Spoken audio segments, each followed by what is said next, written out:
Welcome to Bold Encounters. Today I have a super interesting guest, John Krotec, and he has a resume that literally spans from the Andes to my neck of the woods to well all over the United States. So some people, I don't even attempt to introduce them because I could say 20 things. John, you're one of them. How are you? Great, Mark. Thank you. Thank you for that intro. It makes me sound extravagant, but I'm really not. But it's great to be here.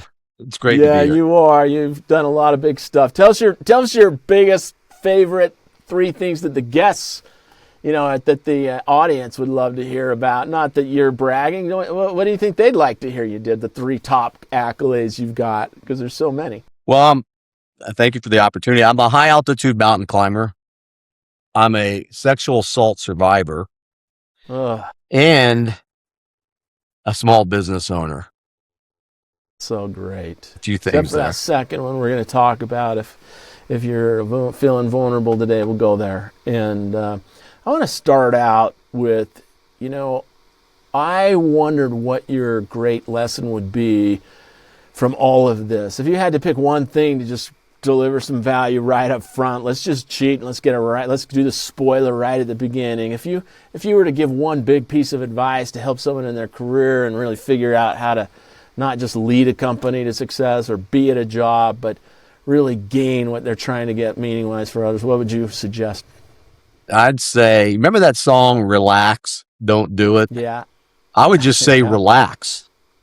It sounds easier said than done, but we're so hyped up on, this list and that list, and we got to get this done, and we got to get this done, and we got to keep up with the Joneses, and take a deep breath and relax. And I just learned this, Mark, last week in Miami Beach. I was down there for a seminar, and a guy was saying, there's only good days, and then there's better days. So no matter what you're going through, wherever you're at in your life, business-wise, family, personal things going on,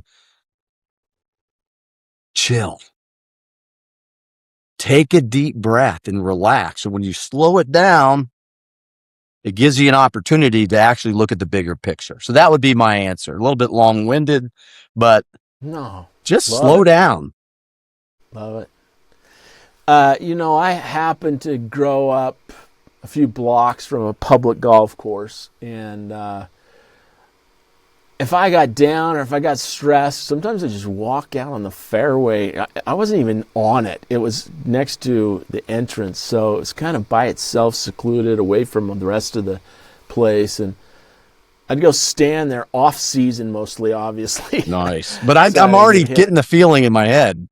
Yeah, you go out there off season, it's freezing, no one's playing golf, and you're just out in the middle of a city. You're out in the middle of a wilderness. Like there's two giant wide fairways with weeds and trees, and you just got to find an open space sometimes and chill out and relax, don't you? Absolutely. There's a book out there, I can't remember the author's name, but called A Walk in the Woods, and it's kind of a metaphor, a parody, and that's exactly what the author writes about is take a walk in the woods. Go outside for a minute. If there's too much going on, just like you just said, take a moment. We'll just say that's what it is, Mark. So if somebody's wondering, well, what can I do? Just whatever it means to you, take a moment. Well, you have another piece of advice that I read about that when we were shooting messages back and forth scheduling. It was also very feeling oriented, and you said you just got to follow yourself. Tell us how you'd put that and talk a little bit about that. I think that was great. Well, it's almost like we're programmed. The world around us, first of all, we're not asked to be born, but we come into the world, and over a period of time, it's layered. We get programmed, right? And then it gets to the point with some people, sometimes we're not even thinking for ourselves. And we've walked away from one of the greatest gifts that the universe has ever given a human being, which is intuition. And when we're not following our intuition, it means we're really not following our path. We might be just hanging out with the group thinkers or falling for some narrative that isn't based in fact. And so it takes us off our game. And Mark, we were talking about this, but It starts with the body. It starts with you, the vessel that we have. And we've heard the body, mind, spirit and paradigm, and that's exactly what it's about.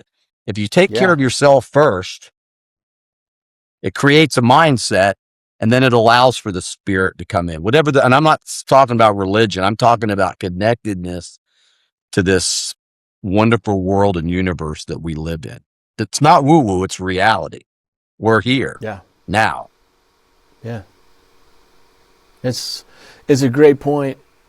You know, it makes me think of a show I was listening to with Brian Greene, who's an agnostic scientist, one of the top physicists there is alive. He's had shows. He's a big name, and he's near a handful at the very top. And I remember he came out west once and did a show, and he said, you know, most people don't realize that there are realities. He's written a book about this. I think it was a bestseller, but it was The Hidden Realities. He said, you know, there are realities. All the math points to it. All the evidence that we can muster points to these realities that we can't even see. There's probably 11 or more of them. And then he said something really interesting that I couldn't believe. He said one of them at least is actually more concrete than our reality. And we don't even have access to it. It's right here. It's a millimeter offset from us. You know, I'm like a dog trying to understand his physics, so I can't comprehend that. But you know, even science says what you're saying is somewhat real, and whatever you believe. The other thing that struck me is I do hear a lot of people say, "Look, I'm not going to try to talk about religion, and I don't want to. This isn't a religious show."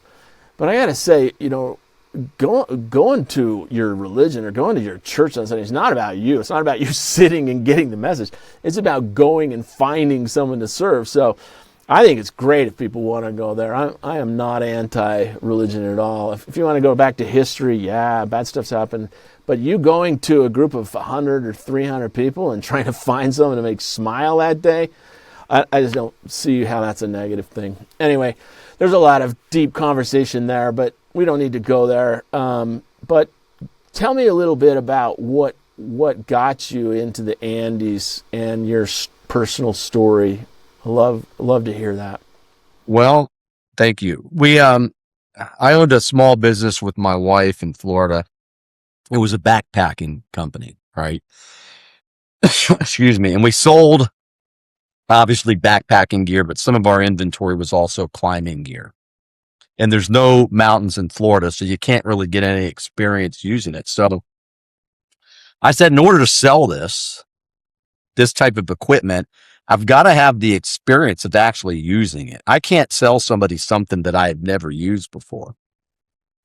So we started a little side business of mountain climbing. Never knew what it was about. Had just seen a couple of movies, 15, 20 years ago. And we started doing these trips into the Andes. And they weren't just, they weren't vacations. They weren't holidays. They were life-changing experiences. I never knew that high altitude mountain climbing was putting your life on the line every single step above 6,000 meters. And you'd get to a high camp, and then in the morning towards the summit push, you'd get up at midnight, put your stuff on. Some people would get out of the tent, and some people wouldn't. And the people that got out of the tent were the ones that faced their fears. And to stand on the planet and to witness the curvature of the earth while you're actually standing on ground and you're above the clouds 3,000 feet, that's something that not many people get to experience. And we had 27 summit attempts in the 12 years we did this, Mark, and we only made it to 11 summits. And I'm here sitting with you and with your audience. So with all that preparation, you also have to know when to go and when not to go. And a lot of people that get into trouble in life is they probably shouldn't have gone. You have to analyze conditions and analyze the team and all those kinds of things that I was able to bring with me back home. And it gave me a whole different view of what life is all about. And I remember one of my cohorts, climbing compatriots, was being interviewed. We were being interviewed by a local newspaper somewhere, and the interviewer asked, what's mountain climbing? What's a high altitude mountain climbing like? How do you explain that? I tried to with the curvature of the earth, but he said it's whoever suffers the best. Nosebleeds and no appetite. Your muscles are dead. You can't breathe. And the wind's howling. It's 20 degrees below zero. And it's like you're on a slab of granite with ice and you're wondering, I could be at Club Med right now. So life is like that. Our lives, and we're going to be challenged with great challenges and painful things, but our lives are whoever suffers the best. How do you cope with the things that happen? And so a lot of times the cavalry's not coming. It's you. It's you against the world. It's you against that challenge. I have a whole other philosophy about different galaxies and human beings, and most people just spin in guilt, shame, and blame. But you have to step outside of that, and you have to face your own challenges and get through them. And when I say suffer, you don't have to suffer. That can be a choice too. But just deal with it. Deal with it. You're going to be a stronger person. You're going to be happier to know that you got through it yourself. And I got to tell you, Mark, I saw the hardcore climbing ladies that got out of the tent to make the summit push. And some of the guys stayed in there. So it made me realize that women, and with our new concept, women are just as tough and dedicated and committed as the men are, but yet we've been taught it's a battle of the sexes. So what do? We live our lives thinking that we're in this constant push-pull with women. They should have taught us the collaboration between the sexes. Men and women working together to collaborate on challenges that we both face. Anyhow, I kind of digress, but No, I love it. I love it. I climbed to sell equipment. That's why I climbed, and it taught me more than that. Well, as you were talking through it, and even ending all of it, so fascinating to me. There's some realities that are left to describe detail. You got to talk to us about maybe some of the most beautiful things you've seen besides the curvature. Like, that's amazing. I have some high mountains where I live, but I live in a valley, so you just see other mountains in a valley. So it's so interesting to think that you saw the curvature of the globe and realized that you're sitting here on this country club of a planet. That's something that had to change your life. What are one or two of the other beautiful things that you saw, and what are some of these metaphors that, gosh, the way you were talking, I could see metaphors all over the place in work life and the things we try to make a difference with between 8 and 6 and other people. Tell me the beautiful things and the metaphors that you've learned over the course of your work. Well, thank you. There was a movie out years ago. Charlton Heston was in it. Now the plot was a little bit different, but it was called Soylent Green. We won't go into details about the plot of that movie, but what I learned traveling around this hemisphere, and I've been to Europe and some other places, is that in that movie, Soylent Green was people, but it's the same thing in life. And the greatest experiences I've ever had, and I got into places where gringos don't go, and because of authenticity and being honest with people, right? And what I learned about this planet, and having worked and met with people from all over the world, is that we're just people. People everywhere you go are just similar. They care about their families. They care about their jobs. I saw a guy in La Paz, Bolivia, every morning that I was there, sweeping his corner of his sidewalk, his place on the sidewalk. And that guy got up every single day. I walked him every morning. I'd go down and get my coffee where all the Americans hung out. And I never witnessed so much pride in somebody sweeping a sidewalk. Wow. And it made me realize that there's a lot of really good human beings out there that are dedicated and committed to just being better. And then you come back and, the power goes out for an hour and we're pissing and moaning. The power's out. We can't watch the game. Right. Yeah. And it just put things into perspective for me. When you mentioned, Mark, the different dimensions, 11, Yeah. the quantum physicists say there's 20 dimensions Mm. and or more. And part of my recovery from my traumatic brain injury, I used plant medicines 3 times, right, to cure my insomnia. And I visited some of those dimensions. And you, Mark, are 110% right, man. And the person that you mentioned, there are different dimensions all around us right now that we cannot see, but I can guarantee you they're here. And I was in them. And I'm not half baked, and I'm not a lunatic, and I'm not crazy. And 3 episodes with the DMT spirit molecule, all in a controlled environment, my insomnia went away.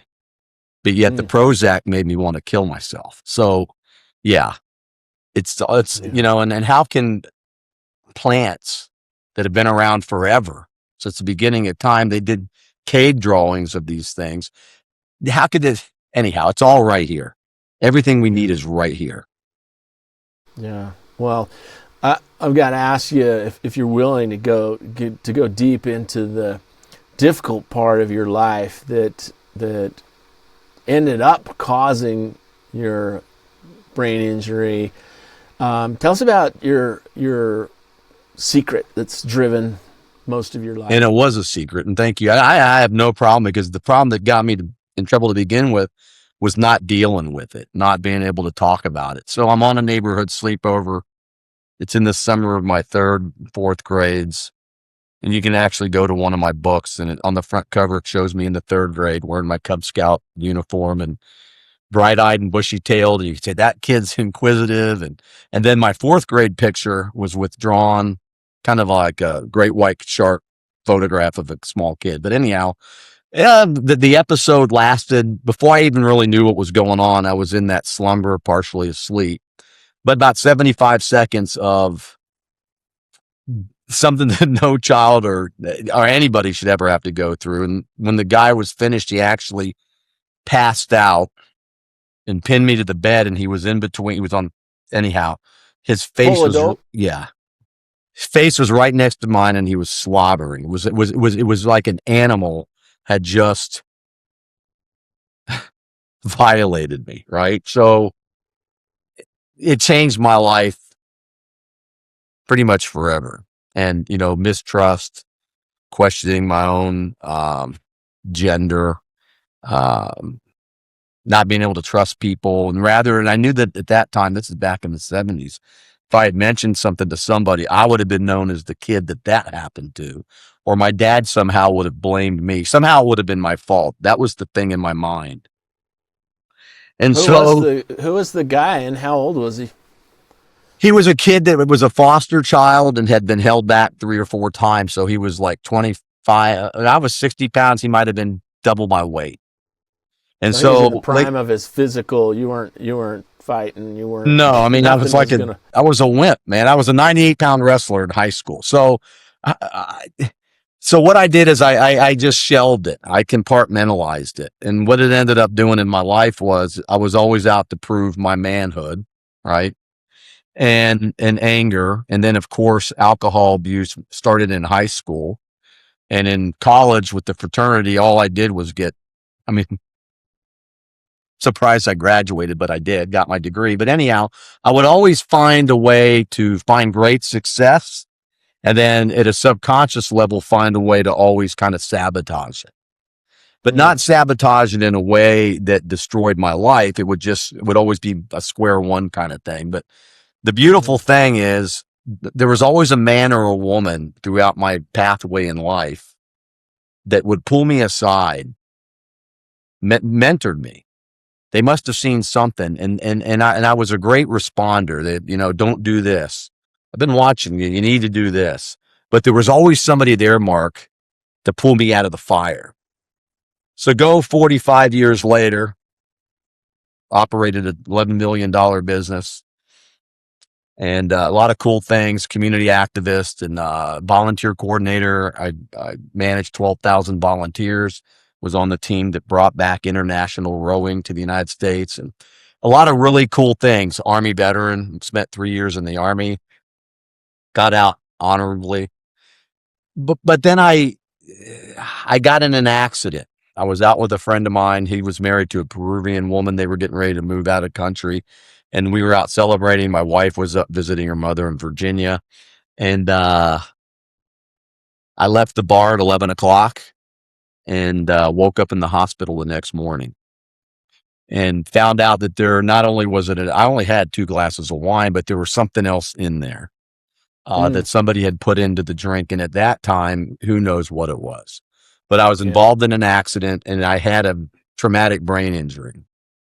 And immediately the anger set in, and I'm going to shorten it. The anger set in. I was angry at the world. Little did I know subconsciously it was those demons starting to surface. Within short order, I was involved in a divorce with my wife. Figured maybe things would be better if we weren't together. And she had her attorney, I had mine. And it was a dark place, brother. I was home alone. Do you mind telling me, what was the specific injury? I don't know if I'll even understand what you say, but the airbag did not deploy. I clipped the left rear quarter panel of a car that had stopped at a red light. It's all on video. I rolled through the intersection after I clipped them. I was trying to go around them, evidently, and then hit the curb. The airbags did not deploy, and I was left with a head injury at the scene, and they couldn't give me a sobriety test because I had the same symptoms as somebody with a head injury. So I was transported to the hospital, found that out the next day, and it was not good. And I was home. My mother-in-law had gotten injured, so my wife separated it. This time we were living in Florida, and I was home all alone at Christmas time. Both boys out of the house, by myself, feeling sorry for myself. And I decided, you know what? I don't really want to get this divorce. I'm going to try to fix this, right? So I got in my truck, drove all the way to Virginia from Florida, surprised my wife on Christmas Day. She was at her mom's house. And she basically said, we're done. Turn around, go back to Florida. I'm dealing with some other things. So I drove all the way back. And it was about this time that only one friend said, you need to make it work. All of my friends were choosing sides.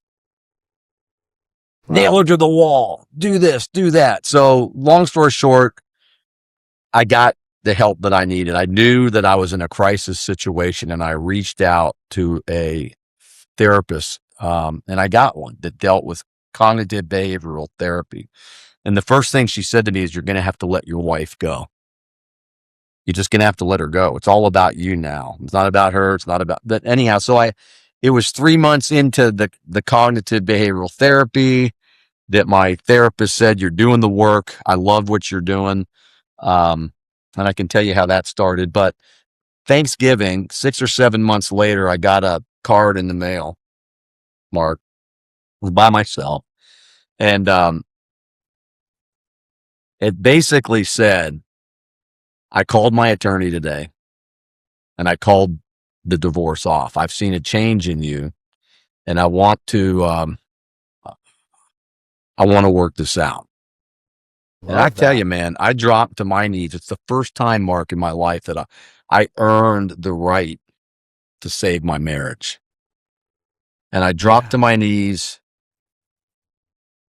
and cried like a flippin' baby, man. All the stuff I had done up until then still does it. Saving my marriage from what we were going through was the biggest accomplishment in my life. And let me tell you, man, how it really started. Let's hear about it. So one of the things that I went through was insomnia, chronic insomnia from the head injury and all the stuff I was dealing with inside. And not a good duo. Yeah. I mean, it's not a good place to be. So My therapist, God bless her, Cheryl, great woman, really loves what she does. And she said, John, I'm going to give you something to do. I got a task for you tonight when you wake up with your insomnia. I want you to do something. I want you to, when you get up, rather than going all over the house, turning on every light, just turn on one light. Get up, go in the bathroom, turn on the light, look at yourself in the mirror. And she says, tell that person that you love them. And here I am, man, like 53 years old, right? And I'm thinking, okay. You're a tough guy, too. Yeah, okay, yeah. This is going to work, right? So that night, sure enough, 1:30, 2 o'clock, whatever time it was, I get up. I follow her instructions. I go into the bathroom, flip on. I'm actually looking around in a house where I'm alone as if somebody's watching me. And I go up and I go, I do this. I go, hey, I love you. And then that was it. It was like one time I'm like, holy cow, I'm telling myself I love myself. So I shut it down, went to bed. But listen, man, every night that I started to get up, it got easier and easier and easier to say. After a few weeks, it was like, hey, brother, you're cool, man. I love you. Right. So but started making jokes with yourself. I mean, and what it really taught me was, this is God's honest truth. How often, and not being a narcissist or arrogant, how often do we tell ourselves that we love ourselves and believe it? I had never told that to my dad. Maybe said I love you, son, maybe twice in the whole time we were together. But how many guys and gals, how many times do we tell ourselves that simple thing to say? And so I had, Mark, literally, brother, I had to reconstruct my mindset to appreciate who I am, who I hated because of what happened to me. You feel dirty when that stuff kind of happens. And then when you break hearts along the way, you prove your manhood with a woman and then you just ghost. They didn't call it ghosting back then. You just wouldn't go out on a second date or whatever it was. And so you feel even worse, especially if you're heart-centered. Yeah. So you're breaking a few hearts. You feel like crap. You hate yourself. You think you're a slime ball, but it's all hidden. On the outside, you're confident and things are happening. I had to love myself, man, and believe it. That's the only way I can sit here with you today, Mark, is to be authentic like that. And vulnerability, call whatever you want to. It's just, it's integrity. It's authenticity. I can't change what happened to me. It wasn't my fault, but I can sure change the way I react to stuff now. Yeah. Well, I appreciate what you just said there at the end and a couple other things, but people grab words so they can make a living, and we've all heard the many different versions in the self-help space about this as though it's some magical thing, but to reveal a truth that you were hiding, wow, telling the truth, wow, that's a tough situation that you were in, to have to tell the world your truth. And I'm fascinated. It sounds to those of us that have never had anything like that happen, it sounds really kind of soft to say, well, go do an affirmation in the mirror. But there's something fascinating. I haven't gone deep in, and I've never been in cognitive behavioral therapy, but it's one of the most researched forms of therapy that there is. And I don't know everything about it, so I'm not going to be its top advocate here, but I've certainly read and heard, and people that have experienced it, I've heard the positive and how exceptional it is. And there's one piece of it that I would strongly advocate for anything that I really, or just love about the idea, and I want to hear your thoughts on it, and that is just the high level of this thoughts to emotions, most of the time it's just the three: thoughts, emotions, behaviors. But, there's also a different strain of psychology that talks about the difference between the biological emotion that happens and the thinking about that emotion, which becomes a feeling. and that repetition and the damage or good it can do depending on. But I love the idea of getting to the behavior because, one of the, I can't even remember his name, one of the great psychiatrists, psychologists in history, can't think of his name at the moment, anyone can look it up. Someone asked him, what's the most important pill for someone who's really discouraged or even depressed? What do you think the first pill you subscribe? And he said, get up and do something, Movement, and yeah. so just making you get up and go to the mirror and tell yourself you love him. Don't skip, don't, if you're listening, don't take for granted those first 3 steps, like getting up, going, finding the place, looking at yourself, then doing the affirmation. I mean, that's all very difficult work if you're someone like you that's been through what you've been through, isn't it? You know what? It is. And then, like I said, Mark, when we were saying it gets easier because you start to create this mindset. And the whole thing with CBT, and everybody's the same on varying degrees, is we have cognitive errors in the way we think. And it's all because of the things that have happened. I don't even know how many there are, 50 maybe? But we think a certain way. And you just said that, Mark. And because we think that way, it reinforces a behavior. And when we continue to do these behaviors that we don't necessarily like, then it makes us feel even worse. And so sooner or later, like you said, you have to take action. You either want to get better or you don't. And that was that black hole galaxy I was talking about. That's a whole other concept. You and I can talk off the record on that one. But I've got a philosophy about human interaction. It's not new wisdom. It's knowledge that's been passed down through the centuries. I just have a different slant on how to look at it. But it's all useful. You can't tease us and then say we'll talk about it off camera. Like just let me have it. What is it? Well, very easy. No, very easy. There's 3 types of human galaxies. What I'm trying to do is create a metaphor for the humans that we can all understand, right? And the first one I already gave you was the shame, blame, guilt game. And I call those people the black hole galaxy people because all they do, and this is not to sound trite or to pass judgment, is they just spin. Everything's somebody else's fault. I'm going to blame them and I feel guilty or whatever, right? But have you ever met a person like that? Anybody out there listening? Have you ever met somebody you shake their hand and they immediately zap the energy right out of you? Or the person walks in a room and you just feel the frequency shift to a black hole person that just takes and takes and takes and plays the victim game and does nothing about it, right? So there's a lot of those people out there, right? Well, when we look at frequencies of emotional states, there's one emotion, and you alluded to it, Mark. There's one emotion that we have to exhibit in order to move from black hole galaxy person to what I call the spiral galaxy person. And if you look up spiral galaxy, you'll see a center of light and you'll see these beautiful arms that rotate off of it, right? The universe is full of them. So that frequency is the frequency of courage. Get up, take the 3 steps, turn the light on. You have to have the courage and the commitment to want to make a life change. So then you move into spiral galaxy world.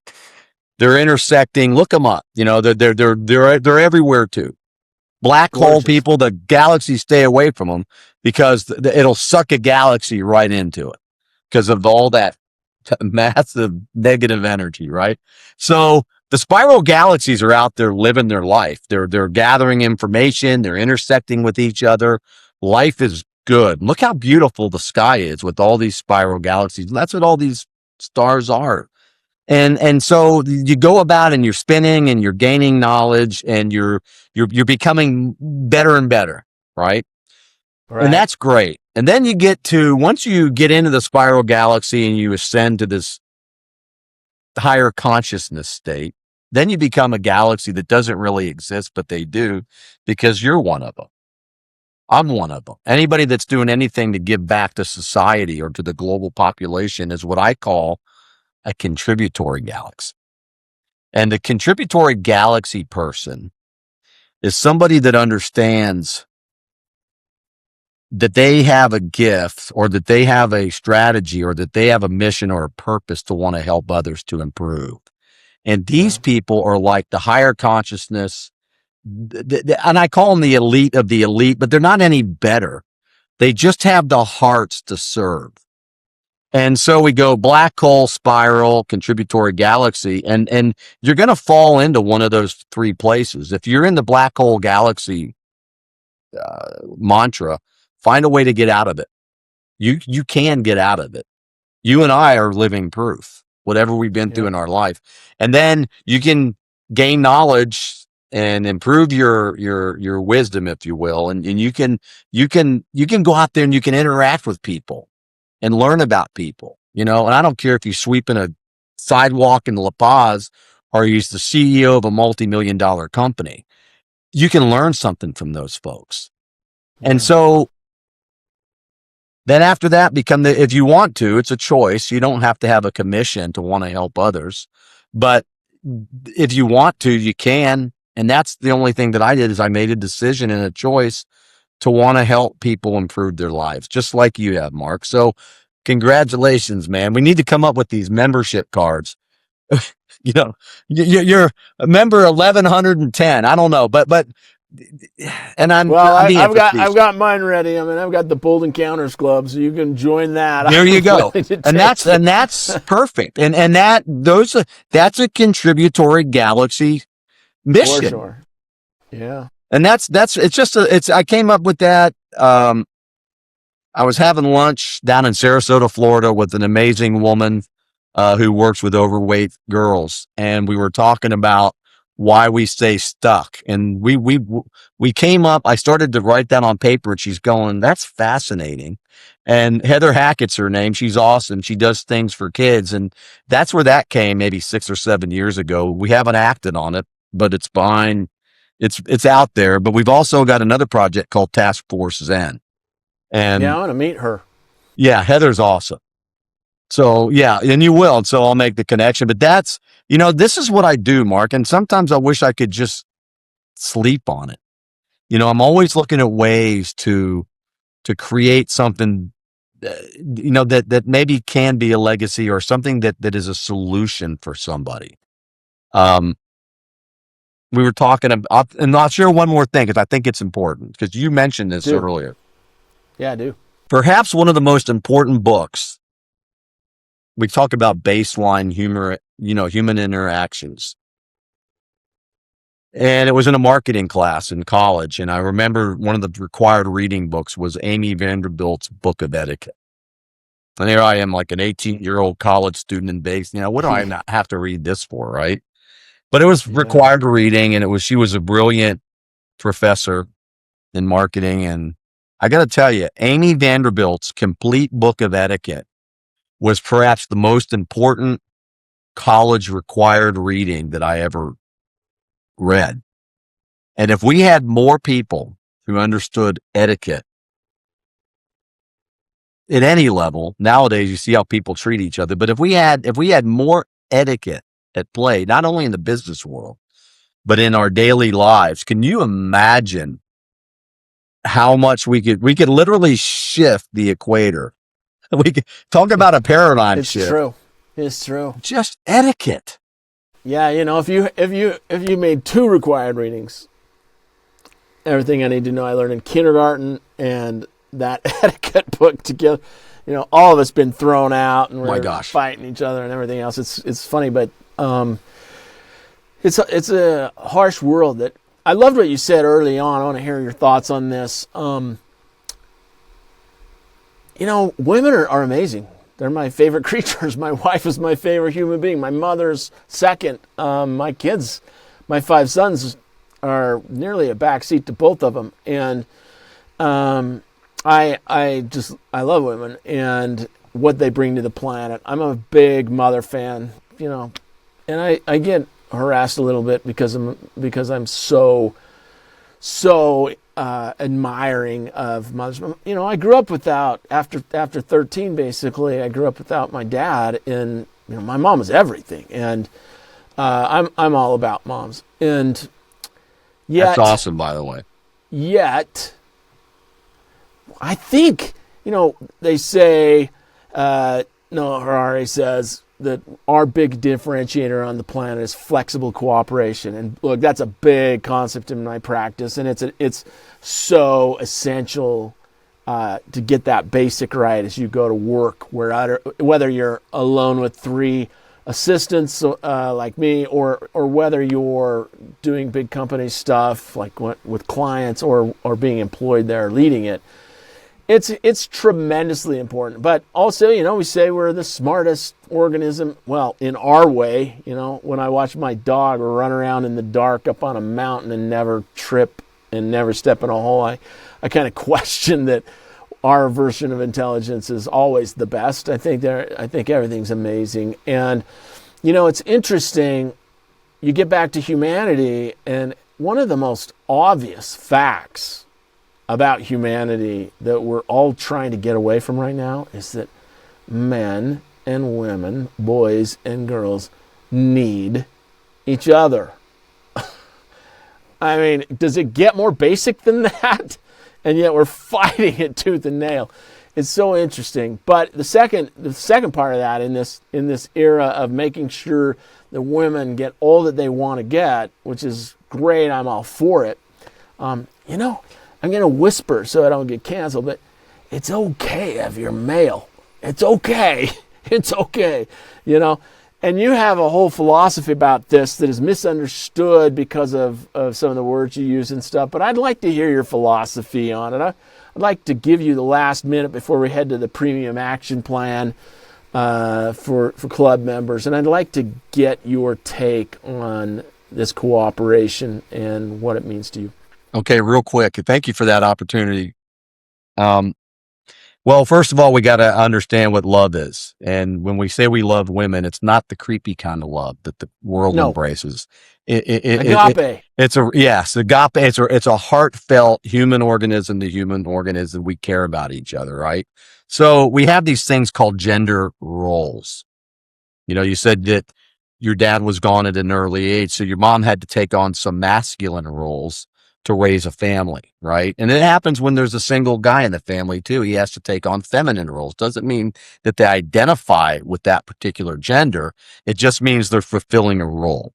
So, and I'm going to get right into real quick toxic masculinity. When we started to hear that, they started to associate masculinity with toxicity. And my buddies and I were like, what's going on here? So we did the deep dive. And what we found out is there are vintage gender roles that are being disempowered. And a man's primary vintage role is to protect his family and his loved ones from threats, right? So we're being bombarded with information 24/7, 365 days a year. Most of this information is unreliable. We won't get into the specifics, but it's in one of our readings. And what happens when we don't live in a 3D world, we live in a 4D world because of unreliable information. It's dividing families. It's disempowering genders. It's dismantling societies, and even in some cases, it's destroying whole cultures. So to get back to the masculine, feminine, you couldn't be more. You're 1,000% right. We need each other. We need to quit battling each other, and we need to collaborate. And that's what we're doing with Mark. Is we're providing tools to empower genders. And to, our hashtags are family, education, and truth.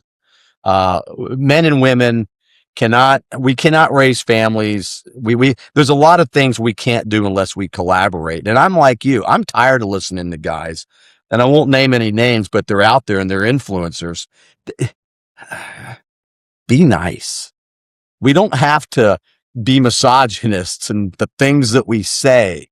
And I actually brings an interesting point when we were first taking showers in middle school, and all my buddies would be talking about what they did with their girlfriends. And I was kind of like, holy cow, you're talking about somebody you care about that you're dating like that. And I got to say, I actually hated that part of the male gender was when they had to talk like that. About people they loved. That wasn't love. That was something different. So I even learned at an early age, be a gentleman. Yeah. There's nothing wrong with that. Like you said, you're not going to get canceled. In fact, toxicity is the last thing that an honorable man will demonstrate. We will go to the ends of the earth to be not to be violent. And believe me, men are strong. If we want to be violent and toxic, we can. That's a choice. But don't tell me that masculinity is toxic, because it isn't. True masculinity will work with a woman, and we have, and that's how the world goes around. And that's why we're still existing today, because some guys actually get it. You get it. You learned it in a different way from me, but we still understand the role of masculinity in a sustainable society. That's that. There, I don't want to, we could talk. I'm telling you, Mark, we could go on forever. All I can say is, you want to be a man, you want to be masculine, embrace the finer qualities in life, honor and integrity and trust and respect and dignity, not only for the other guys, but for the women around you. It's not about sexual identity or gender. It's about the roles that we play and the examples that we set for the people around us. And last thing, I don't claim sainthood by any stretch of the imagination, but I will say this: I am a broken angel. Think about that for a second. That's all. Yeah. You can go deep on that. Well, this has been a fascinating conversation. I think we're best together. I just think it's so amazing, and the exceptions, the miracle of attraction to anyone is a miracle. So any attraction to anyone should be celebrated. We are, in fact, the most flexibly cooperative, and that's a very sterile, business-like topic. But if you think about what it means, like when you're around other people, to be cooperative, that is your best self. Everything else is heading towards animalistic, and that includes everything, and especially men and women, and we need to cooperate more. I love what your mission is and what you're doing. Tell us a little bit where to find you, and about your books and where to find them, and how people can get a hold of you. Thanks, Mark, for that opportunity. You can get me on my personal website, johntkrotec.com. There's some interesting things there with another mission that we're doing with the Poetic Human, which really has nothing to do with writing poetry. It's a little bit deeper than that. And then we have NeoMasculinity.solutions. And you'll notice it's not a .com or a something else. It's a .solutions. And there you can find out more about the mission that we've started. And that's how you can reach me, is off of one of those two websites. And, visit there for more information.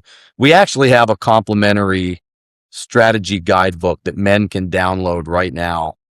Won't cost you a dime. I think it's just an email address you have to provide. And we're not tracking you. We're not a CIA-based company.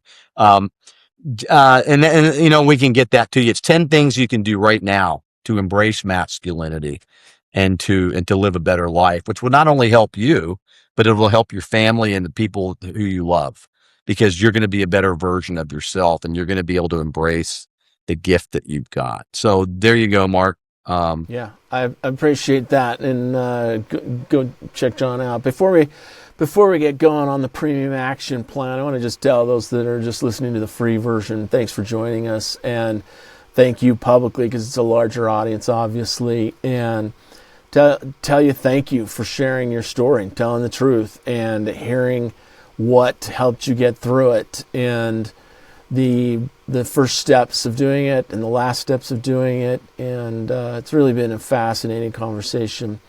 I would like all of you to join us on the other side of the Premium Action Plan. You can go join the Bold Encounters Club at boldencounters.tv, and you can sign up for that. Or you can go on any of the three major podcast platforms, Supercast, Spotify, Apple, and you can use that to join Premium. Gift Bold Encounters Premium today. Go to boldencounters.tv and start leading your life's work right now.